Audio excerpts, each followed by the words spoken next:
Fato de hoje é um senador da República, o senhor Marcos Duval, cujo currículo mostra que ele é um empresário bem-sucedido, guardem isso, na área da inteligência, da investigação policial. Consta que ele é instrutor de polícias estrangeiras, de que até aulas na SWAT, nos Estados Unidos, ele deu, e, portanto, a se acreditar nisso, as consequências do que ele fez ontem e hoje colocam em dúvida se isto é verdade. Dizem que ele tem uma formação nas Forças Armadas, mas a patente dele é de soldado. Por que eu estou dizendo isso? Ele mencionou, numa entrevista à revista Veja, e numa conversa que teve a um indivíduo do MBL, que o presidente Bolsonaro tentou coagi-lo, praticar coação contra ele, visando a dar um golpe de Estado. Esta foi a primeira versão dele. Em razão disso, ele fez essa declaração, tem vídeo, nós vamos mostrar. Em razão disso, ele iria renunciar ao seu mandato, afastar-se, abandonar a política.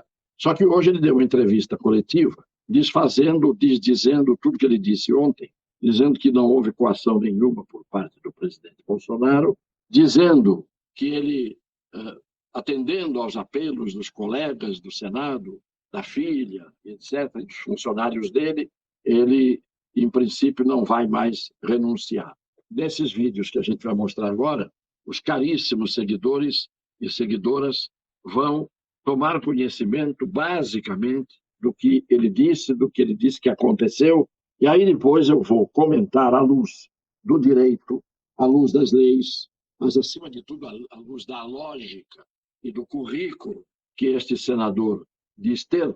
Eu vou mostrar onde é que está o grotesco, o burlesco, o ridículo que se acrescenta a cada dia aos fatos do exercício do poder no Brasil. Começamos pelo pequeno vídeo de uma fala dele, a tal fala, em que ele depois se confessou estar alcoolizado. Ele fez ontem à noite, e depois a coletiva de hoje, um pedaço também, para que todo mundo prestando atenção já vai perceber o que é que eu vou dizer depois. E vocês esperem, eu vou soltar uma bomba aqui para vocês.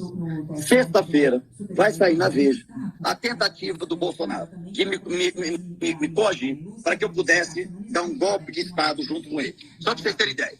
Esta é a primeira fala dele.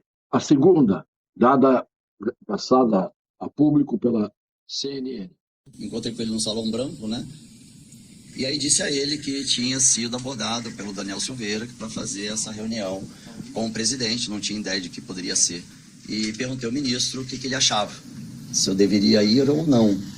E aí o ministro disse, vai porque é bom saber, né? Quanto mais informação, melhor. A ideia seria, eles colocariam o equipamento de gravação, teria um veículo já próximo ao STF, captando o áudio, e eu nessa reunião com o ministro Alexandre, eu conduzindo para ele falar que em alguns dos processos dele, ele ultrapassou a linha da Constituição. Eles disseram que, Daniel, o presidente estava escutando junto comigo, ao mesmo tempo que o Daniel falava. E aí o Daniel falou assim, mas aí nós vamos ter uma equipe que já estaria preparada, e para onde não sei quem, que tornaria a gravação de uma forma que iria ser legalizada. Peguei o voo, fui para Vitória, mandei uma mensagem para ele no aeroporto, para o ministro, dando mais ou menos o que foi a conversa.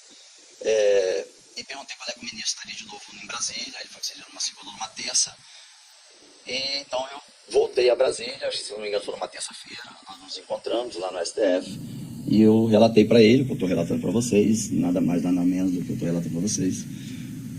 O ministro ficou surpreso. Quando eu disse que não ia cumprir a missão, eu até disse por conta da minha relação com outros países, como vocês podem ver que eu trabalho em outros países, e que isso iria conflitar bastante, e o Brasil ia ter um prejuízo enorme, entrar numa recessão, numa miséria gigantesca, e eu não ia compactuar com isso, então eu cortei, mas ele ficava insistindo, queria ir no Senado, encontrar comigo, aí ligava várias vezes, eu não atendia o telefone, desde aquele dia que eu falei para ele que eu não ia fazer, eu nunca mais atendi. Muito bem. Percebam que o ministro a quem ele está se referindo é o ministro Alexandre de Moraes. E o golpe de Estado que estaria sendo tentado pelo presidente Bolsonaro e pelo senhor Daniel Silveira consistiria em fazer uma gravação de uma conversa que ele, senador, teria que fazer com o ministro Alexandre de Moraes. E nessa conversa, ele, senador Marcos Duval, iria tentar obter do senhor Alexandre de Moraes uma confissão de que ele, Alexandre de Moraes, teria várias vezes passado por cima da Constituição. Em primeiro lugar, uma confissão de um ministro, como o Alexandre de Moraes, se ele dissesse, se ele confessasse que passou por cima da Constituição, não se trata de golpe de Estado, porque se eu pergunto para um ministro que presidiu o TSE, e tomou várias atitudes drásticas, se eu pergunto para ele algo, ministro, o senhor passou por cima da Constituição? Primeiro, que eu sou um ingênuo, um idiota, que não tem compatibilidade com um camarada que diz que trabalhou sempre como instrutor de inteligência e investigação, até para polícias estrangeiras. Imagine eu chegar para o ministro, seja qual fosse, do Supremo, e perguntar se o senhor passou por cima da Constituição. Mas se o ministro resolvesse dizer, passei, ainda que fosse por ironia, por brincadeira, passei por cima da Constituição, onde é que está o golpe de Estado? Ou o ministro ia dizer, jamais passei por cima da Constituição, e o assunto está encerrado, a escuta ou a gravação não teriam nenhum tipo de importância, ou o ministro confessaria ao Brasil que passou por cima da Constituição, e aí esta confissão teria consequências graves, e consequências graves para o Supremo ou para o TSE. Então não é evidente, não é golpe de Estado você ter uma conversa com o ministro, se isso foi verdade, que ele foi lá para conseguir essa informação. Ora, se o presidente Bolsonaro, ex-presidente Bolsonaro, pediu a ele, vai lá e grava uma conversa e veja se ele confessa que passou por cima da Constituição, isso não é coação e não é tentativa de golpe de Estado.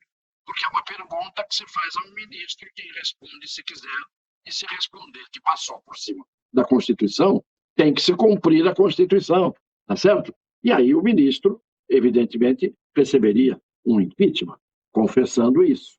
Então, onde é que está a coação? A coação é o emprego de força física ou pressão psicológica que são irresistíveis, que se pratica contra alguém. Isso é coação. Coagir é você tirar a vontade da pessoa. A pessoa não tem vontade livre. A pessoa coagida age contra a sua vontade. Ora, ele disse que teve uma conversa no Palácio, primeiro ele disse que foi no Palácio do Alvorada, depois ele disse que foi numa estrada perto de não sei de onde. E em terceiro lugar, ele disse, na terceira versão, que foi na residência do Torto. Pois bem, 3 lugares diferentes estariam ele, o deputado Daniel Silveira e o presidente Bolsonaro. Aí ele fala da coação, e eu repito, não há coação nenhuma. Numa conversa, eu pedir a uma pessoa que vá conseguir obter a palavra de alguém e gravar isso. Principalmente porque a gravação não é ilícita. A gravação só é ilícita quando eu gravo uma conversa de 2 pessoas e pego para mim. Quando eu gravo uma conversa minha com alguém, mesmo que esse alguém não saiba que está sendo gravado, o que eu faço não é crime e não é ilícito. Por quê? Porque eu sou um dos interlocutores. E aí a lei é clara, não existe nenhum tipo de crime nesse tipo de gravação. Então, um camarada que diz que é da inteligência, da investigação, com aulas dadas no exterior, iria para ter uma conversa. Mas o que é que ele faz, segundo ele? Ele avisa o ministro Alexandre de Moraes e pergunta para o ministro, o que é que eu faço? O que é que o senhor acha?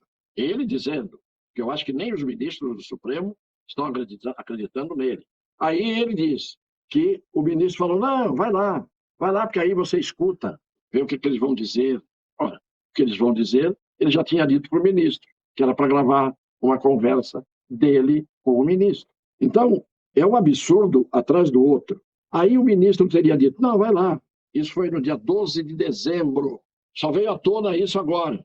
Alguém acha que se esse senador, que faz às vezes, pela versão dele, de informante, de estafeta, de dedo duro, e que vai procurar, como senador da República, vai procurar o ministro para perguntar o que é que eu faço, e o ministro diz para ele, não, vai lá e escuta. Aí ele vai para o Espírito Santo e liga de volta para o ministro. Quer dizer, ele estava a serviço, segundo ele, a serviço do ministro, um senador da República que se manifestou o tempo todo a favor das eleições do presidente Bolsonaro, e que agora tem todas as provas daqueles que, por ação e omissão, permitiram os absurdos do dia 8, a depredação do dia 8. Mas que ele não pode mostrar, porque ele só pode mostrar para a CPI outra estupidez, outra inverdade. Ele pode mostrar isso para o Procurador-Geral da República, a hora que ele quiser, se ele tem essas provas. Então, esse sujeito é um parlapatão que não segura 2 minutos uma versão, que promete renunciar no dia seguinte e volta atrás, e que ficou de leva e trás para o ministro, segundo a palavra dele. E, pelo jeito, imaginem, se ele chegasse, um senador da República, e dissesse ao senhor Alexandre de Moraes, olha, querem que eu grave uma conversa sua. Imagine se o senhor Alexandre de Moraes iria dizer, tudo bem, vamos ver. Vai na reunião com eles e escuta o que eles têm para dizer. Isso lá em dezembro. E não tomaria nenhuma atitude. Logo quem? O Alexandre de Moraes. Teria toda a condição de, ao contrário, de agir contra o presidente e contra o senhor Daniel Silveira. E mais, se esse sujeito era especialista em serviço de 007, de tratar dos assuntos de inteligência, de investigação, de escutas, ele podia ter feito uma escuta com o presidente Bolsonaro, provando a coação que ele teria sofrido. E ele não diz que tipo de coação foi. Que coação?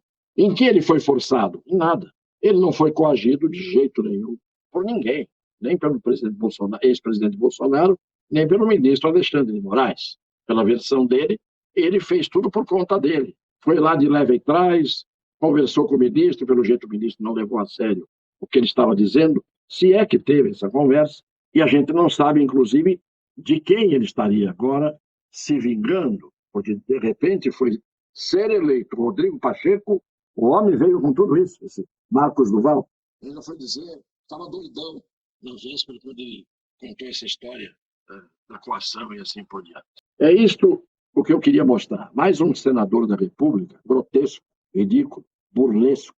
Mais uma história sem pé nem cabeça. Ou aconteceu alguma coisa, que não é isso, que é alguma coisa que tem muito mais consistência, solidez, envolvimento de pessoas, ou ele bancou este palhaço, o que não é novidade, porque isso é o que não falta no Senado da República.